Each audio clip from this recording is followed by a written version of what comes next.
PokeLive here, and welcome back to another Animal Crossing New Horizons video. If you've been playing New Horizons for years like myself, you've probably thought about it.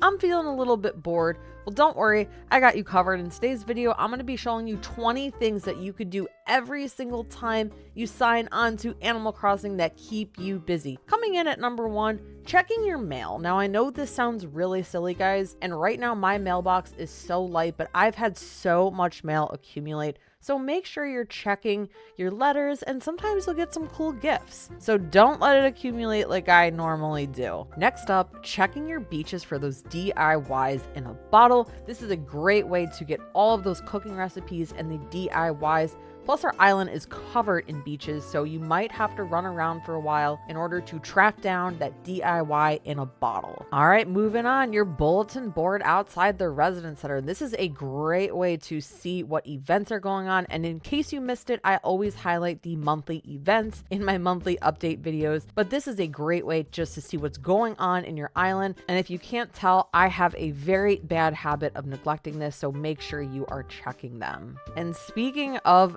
checking on things in your island, make sure you are checking on your villagers. They have feelings. Sometimes they want to move away and you have to prompt them to stay, or if you want them to leave, that's okay too. But in this case, Kiki just really wanted to hang out, and that ended up getting really weird about being in my house after seeing the cockroach. I don't know, but always check on your residents. I like to run around, especially being that I have residents that I have personally went out of my way to find. So that is something that you can do every single day. Kind of leading into our next point here, I ran into Bob. I saw that bubble and I was like, oh no, Bob is one of my favorite characters. It took me forever to get him. If you missed that last video, check that out. But Bob just wanted to give me some sunglasses, and this is what I want you guys to be doing. Make your residents super happy by giving them a gift. You won't always get that prompt, but if you do, give them a little something. It could be a small little gift. It's totally cool. It's something to do, and it makes your residents so happy. Now, next up, there's a few things that you can be doing in the residence center. The first being the lost and found box. Now, what I like to do is put all of the items in my pocket. Sometimes you'll get something cool. You'll get some shrubs, some trees, something that you can use, but this is a great way to make some money. So take advantage of that. And while you're in here, head over to that ABD machine and collect your daily Nook miles. I know 50 doesn't sound like a lot, but trust me, it adds up. You see how many I have. So don't forget to be doing this every single day. And staying on the ABD machine, you can check your seasonal items. I always include these in my monthly update videos in case you missed that, but this is just a great way to collect some really cool items.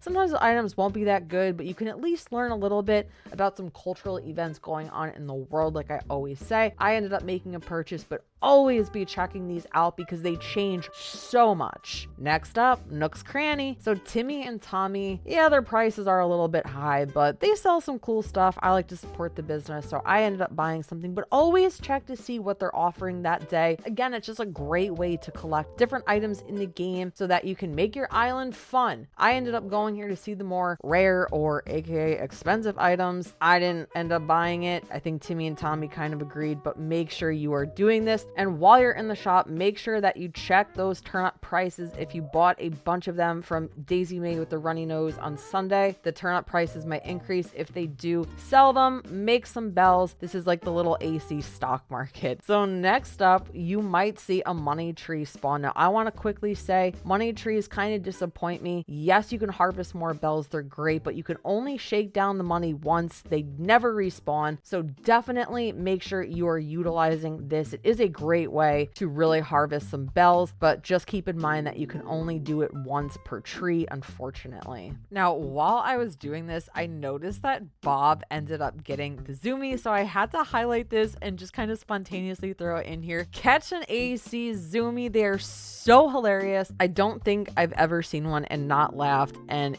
it being Bob made it even more special. So next up, we have those Nook Mile missions. These are great for little missions in the game you can set out for. Next up, we will be doing this Brewster one, visit the roost for a coffee break, but make sure that you're checking these. They'll also be pretty good Nook miles. So if you need those for, tickets or things that you want to buy, it's a great way to collect Nook miles. So we are going to fulfill that mission and mention Brewster. I've said this so many times, Brewster is a character that I constantly forget about. So pay a visit to the roost. I ended up getting offered pigeon milk, which it's weird, but we won't talk about that. But pay a visit to Brewster, such a cool character. You can also check out who is in the roost. You might see some people visiting, some really cool villagers. In this case, I just had Mr. Wilbur in here getting a little coffee break from his busy life being a pilot. I don't know. Brewster's so cool, and you can run around. You can try and sit in that area. You can get yelled at by Brewster, which always makes me feel a type of way, but we won't get too far into that. Next up, we got fishing. Fishing is one of the greatest parts of Animal Crossing. I think everyone can just mutually agree. This is a great way to keep busy, practice your skills, and not to mention, you can work on your critterpedia. This is so important in Animal Crossing because we are trying to complete the museum. Guys, I've been playing for years and I still have yet to complete my critterpedia. Don't make this mistake. Go out and tackle it. See what's there every single month, from fish to sea creatures to those bugs to literally everything. Get out there. Go take a dive in the sea, find what you are missing for that critterpedia, complete it so that you can have an awesome looking museum. So this is something that should keep you busy well until you have your critterpedia and your museum complete. And I just cannot believe that I just don't have it complete yet. Moving on, we have Katrina. So I realized after making this video that, Harvest Island is something you can do. If you don't have that complete, you don't have all of the characters for Harvest Island, definitely complete this. Katrina will be one who predicts your luck. You can either have good luck or bad luck. I ended up having bad luck in this video, but it's okay. Don't worry too much. And I never noticed that she shows you yourself in that crystal ball, which is pretty cool. Had to highlight that. But if you do have good luck that day, this is kind of leading into the next point. What I highly recommend doing is going on a Cap'n tour. So if you've been doing everything in this video, you're unlocking Nook miles every single day, so you can afford to take a Cap'n tour. And if you do have good luck, you'll be taken to a great island. Again, I did not for the sake of this video, but I love going to, different islands. I'll get shrubs and trees because I'm impatient. I just need the whole tree or shrub. I hate waiting for them to grow, but you might be taken to a really cool island with rare items that you can bring back to yours. Also, don't forget to collect your DIY in a bottle on a Cap'n tour. Just again, it's a great way to collect all of the recipes. I ended up having this one, so I just kind of left it back on the beach, but don't do what I do. So moving on, cleaning up your island. I know this is so tedious. That's why I put it later on in this video, but it's so important that your island doesn't become a complete mess because those weeds, the shells, everything just spawns so much. Sometimes you have to, remove some items to find those weeds, get them out of there. Also, I do have a trick to remove weeds permanently. As you can tell, there are just some areas I still did not hit yet, but also collect your resources. Fruit sells for a lot of bells in the game, especially if you're early on. So after you've cleaned your island, you can then go sell everything to Timmy and Tommy, make some bells so that you can buy some cool stuff, unlock some cool things in the game. So that is something that should be keeping you busy every single time you play. I don't think I've ever signed onto this game and not had to do some type of island cleanup. So next up, you can dream. Now, I love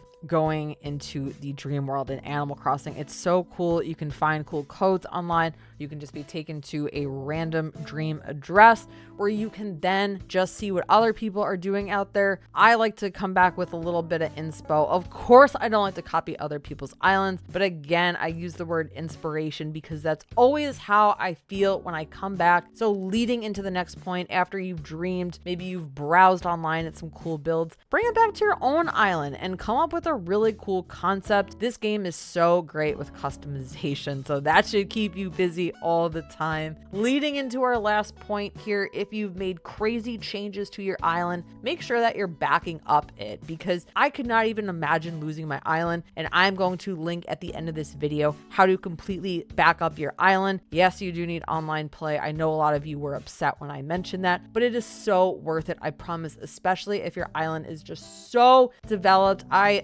again. Oh my goodness, I could not even imagine losing mine. So these are all things that you could do that keep you busy. I know some of them are very beginner friendly, but if you do all of these, you should never be bored in Animal Crossing. Drop a comment, let me know if you learned anything new, if you're guilty of forgetting some of these things we talked about today. Thank you so much for watching. Go play Animal Crossing New Horizons, keep busy, and I will see you on the next video.